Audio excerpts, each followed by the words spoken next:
ನಮಸ್ಕಾರ ರೈತ ಬಾಂಧವರೇ, ನನ್ನ ಹೆಸರು ಮನೋಜ್ ಕುಲಕರ್ಣಿ ಅಂತ. ಇವತ್ತು welcome crop science private limited ಕಂಪನಿಯ ಇನ್ನೊಂದು ತಳಿಯಾದ ವೆಲ್ಕಮ್ ಸೀಡ್ಸ್ 3582 ಅಂತ. ಈ 3582 ಈ ತಳಿಯ ವಿಶೇಷತೆ ಏನಂತಂದರೆ, ಈ ಪ್ಲ್ಯಾಂಟ್ ಹ್ಯಾಬಿಟ್ ನೋಡಿ. ಸೊ ಉದ್ದನೆಯ ಗಿಡ ಆಗುತ್ತೆ ಮತ್ತು ಸ್ಟೆಮ್ಮು ಭಾಳ ಸ್ಟ್ರಾಂಗ್ ಆಗಿರುತ್ತೆ ಇದು. ಸೊ ಮತ್ತು ಕಾಯಿಗಳ ನೋಡಿ, ಕಾಯಿ ಉದ್ದನೆ 13ರಿಂದ 14 ಸೆಂಟಿಮೀಟರ್ ಕಾಯಿಗಳು ಬರುತ್ತವೆ. ಮತ್ತು ಈ ಕಾಯಿಗಳ ವ್ಯಾಕ್ಸ್ ಕೋಟೆಡ್ ಮತ್ತು ಶೈನಿ ಥರ ನಿಮಗೆ ಕಾಯಿಗಳು ಕಾಣಿಸ್ತವೆ.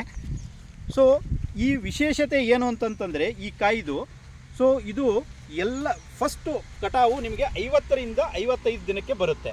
ಸೊ ಇದು ಒಂದು ವಾರ ಮುಂಚಿತವಾಗಿಯೇ ಇದೆ. ಸೊ ಎಲ್ಲ ಬೇರೆ ತಳಿಗೆ ಹೋಲಿಸಿದರೆ ಕಟಾವು ಅರ್ಲಿನೆಸ್ ಭಾಳ ಇದೆ.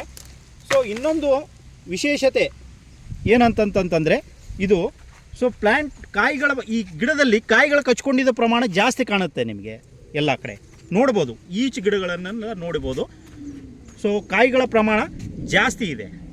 ಸೊ ಈವನ್ ಈ ಕಾಯಿಗಳಲ್ಲಿ ಕಟಾವು ಮಾಡಿ ನೋಡಿದ್ರೂ ತೊಗಟೆ ದಪ್ಪ, ಒಳಗಡೆ ಬೀಜದ ಪ್ರಮಾಣವೂ ಜಾಸ್ತಿ ಇದೆ. ಇದರದ್ದು ತಿರುಳು ಏನಿದೆ ಸ್ವಲ್ಪ ದಪ್ಪ ಥರ ಬರುತ್ತೆ. ಸೊ ಕೊಳೆಯುವಂಗಿಲ್ಲ ಬೇಗ ಇದರದ್ದು ಕಾಯಿಗಳು.